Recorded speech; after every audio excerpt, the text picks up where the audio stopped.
በሚጠባበቅበት ሰዓት ቅዱስ ጊዮርጊስ በፈረስ ላይ ሆኖ ያቺ ልጅ ወደ ታሰረችበት ስፍራ ደረሰ። ልጅቷ ተስፋ ቆርጣለች። ልጃገረዶች ጓደኞቿ ተበልተዋል፣ በሕይወት የሉም። ብቻዋን ናት ያለችው። ዘንዶ መጥቶ እሷን የሚበላበትን ጊዜ ብቻ ትጠባበቃለች። ታዲያ ቅዱስ ጊዮርጊስ መጥቶ ሲያያት ታስራ አያት። ቅዱስ ጊዮርጊስ ሲያናግራት አንተ ሰው መልከ መልካም ገና ወጣት ነህ፣ ለሀገር ትጠቅማለህ፣ ለሕዝብ ትጠቅማለህ። የኔ ጊዜ አልቋል። ስለዚህ እኔን ለመብላት የሚመጣው ዘንዶ አንተን እንዳይተናኮል ቶሎ ብለህ ከዚህ ስፍራ ሄዳለች። አያችሁ፣ ለራሷ እኮ ለመሞት ወስናለች። በራሷ በእህቶቿ ላይ የደረሰው ነገር እንደሚደርስባት አምናለች። በዚህ ውስጥ ሆና ግን ለቅዱስ ጊዮርጊስ ታስብ ነበረ። በመከራው ውስጥ ሆነው በእንግልት ውስጥ ሆነው ስለ ሰዎች መልካም የሚያስቡ ሰዎች ምንኛ ብፁዓን ናቸው። ምእመናን እየተጎዱ እየተራቡ እየተጠሙ እየተገረፉ እየተሰደዱ መልካም ነገር ከማድረግ ወደኋላ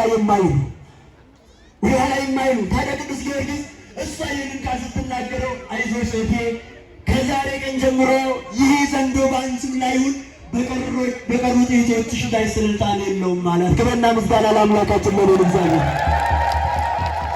አምላከ ቅዱስ ጊዮርጊስን የምናመልክ ሃይማኖታችን ጠንካራ ከሆነ ክፉ ነገር በእኛ ላይ ስልጣን የለውም። ምእመናን ሞት በእኛ ላይ ስልጣን የለውም።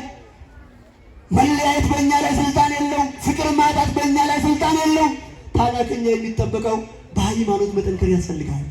እውነትን መከተል ያስፈልጋል። የምንመላለስ ሳንሆን የምንመለስ መሆን ያስፈልጋል። ያ ከሆነ በእግዚአብሔር ካመንን ሁሉ ነገር ከእግዚአብሔር ከእግሩ በታች የተረገጠ ነው። ቅዱሳን አባቶቻችንን ጌታችን መድኃኒታችን ኢየሱስ ክርስቶስ ወደ ዓለም ስልካቸው መርዝ እስከ መጠጣት ትደርሳላችሁ፣ የምትጠጡት መርዝ ግን እናንተን አይገላችሁም ተብለዋል እኮ። መርዝ ምን አይላችሁ? አይገላችሁ።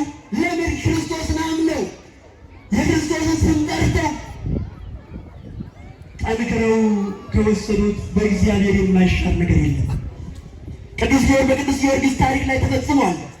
ንጉሡ በወቅቱ ቅዱስ ጊዮርጊስን ከሚያጠፋበት መንገድ አንዱ ጠንቋዮችን ጠርቶ መሰሪዎችን ጠርቶ ለቅዱስ ጊዮርጊስ መርዝ ማጠጣት ነበር። ቅዱስ ጊዮርጊስን መርዝ አጠጣው እኮ። ነገር ግን ቅዱስ ጊዮርጊስ የጠጣው መርዝ ቅዱስ ጊዮርጊስን የሚገለው ሳይሆን ለቅዱስ ጊዮርጊስ እንደ ምግብ ተስማማው ይላል። ክብርና ምስጋና ለመድኃኒዓለም ይሁን። እስከ ዛሬ ድረስ ብዙዎችን በመርዝ ይገል የነበረው ጠንቋይ አትናሲዮስ የሚባለው ጠንቋይ ይህንን ነገር ሲመለከት ጥንቁልናውን ትቶ በመርዝ ሰው መግደሉን ትቶ በቅዱስ ጊዮርጊስ አምላክ አምኖ ተጠምቆ በሰማዕትነት ሞቷል። ክብርና ምስጋና ለመድኃኒዓለም። የእግዚአብሔር የሚመሰክር ሰው ዋዬ ዋቃ ረጋ ከንበው ዋዬ ዋቀቲፍ ወዚህ ጋሪ ከነጀት ዋዬ ዋቀቲፍ ወንተ ቁልቁሉ ከራወቱ ለምኒ ከሚሉዩ የሮዳፍ ሚደረገውን እንዳወንቲ ሰበለሱ ገሩን ጅርማት ይሆን ዋቀዩ ቁልቁሉ ጊዮርጊስ ራ ከንበረኑ ከናደክ ነው በረሰን ኬሳ ነሞትን ብየሰን ጅረን ከይሳን ዋቀን ክሰን ኬሳ ቶኮ ጀዌ ዋቀሰን ጀዌ ሰን ይግሞ ግብረ ጎዳኒ ከንከፈለን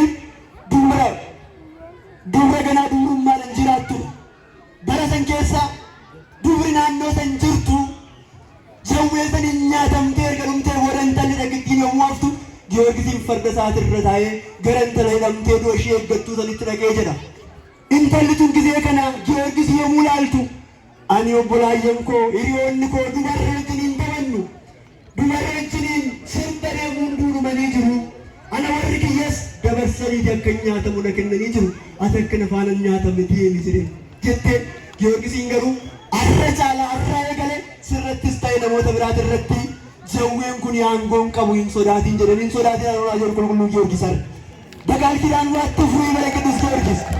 አስተውሉ ምእመናን፣ ይህችን ልጅ የወለደችው እናቷ አሳልፋ ሰጥታታለች። የወለዳት አባቷ አብረው የተወለዱ ወንድሞቿ በሀገሩ የነበረው ሀገረ ገዥ አሳልፎ ሰጥቷታል። የሞት አፋፍ ላይ ተቀምጣ ሞትን ትጠባበቃለች። ቅዱስ ጊዮርጊስ ግን ደረሰላት። ሰዎች የተዋችሁ ዓለም የናቃችሁ ከዓለም የተናቅን በሃይማኖት ከጸናን የቅዱስ ጊዮርጊስ አምላክ ይደርስልናል። ምን ይልናል? ይደርስልናል። ቅዱስ ጊዮርጊስ ደረሰላት። በተለያየ ሐዘን ውስጥ ያላችሁ ለተሞታችሁ ነው የምትጠባበቁ ሰዎች የጣሏችሁ ምእመናን በሃይማኖት ከጠነከርን ቅዱስ ጊዮርጊስን እግዚአብሔር ዛሬ ላይ እያንዳንዳችን ይልክልናል። ቅዱስ ጊዮርጊስ በቃል ኪዳኑ እያንዳንዳችንን ያጥረናል። ቅዱስ ጊዮርጊስ ከልጅቷ ጋር ሲነጋገር ያ ዘንዶ እያጓራ መጣ። መስቀሉን አነሳና በእግዚአብሔር ስም አማተበበት። በዚህ ጊዜ ኃይሉ ደከመ።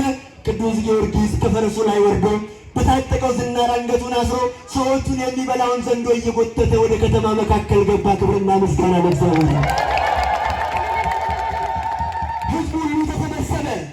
ሕዝቡ ሁሉ ተሰበሰበ። ዘንዶውን አዩ። ግማሹ ይለቅብንና ይበላናል ይላል። ግማሹ ደግሞ ይሄ አቅም የሌለው ልጆቻችንን ጨረሰ እያለ ይናደዳል። ታዲያ መጨረሻ ላይ ቅዱስ ጊዮርጊስ ሕዝቡን ሰበሰበና እናንተ የምታመልኩት ይህ ነው፣ ይሄ ጉልበት እንደሌለው አያችሁ፣ ይሄንን ባጠፋው በእግዚአብሔር ታምናላችሁ ያላቸው እናምናለን አሉ። ወዲያው በፊት ለፊታቸው ዘንዶውን በእግዚአብሔር ኃይል ገደለው። ሕዝቡን ነፃ ወጣ። ሕዝቡን ሁሉ በክርስቶስ አሳመነ። ክብርና ምስጋና ለእግዚአብሔር። ይህንን ሁሉ በማድረጉ ቅዱስ ጊዮርጊስ ብዙ መከራን ተቀበለ።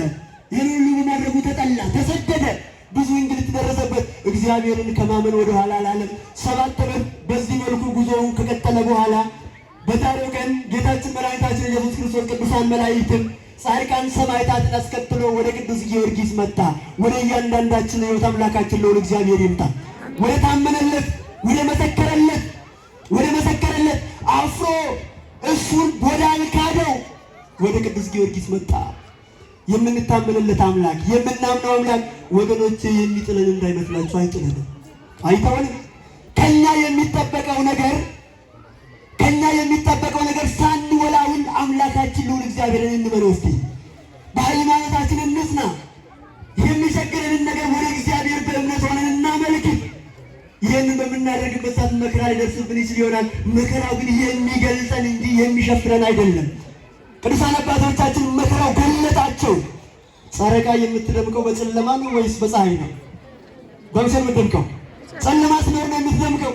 ክርስቲያንም በመከራ ውስጥ ሆኖ ፈጣሪውን ካመነ የበለጠ ይጠነክራል። ወደ ቅዱስ ጊዮርጊስ መጣ። ቅዱስ ጊዮርጊስ ሆይ 7 ዓመት ሙሉ ለእኔ ታምናል፣ በሰዎች ፊት መስክረህልኛል። ዛሬ ግን ዋጋህን ልሰጥ ወደ አንተ መጥቻለሁ አለው።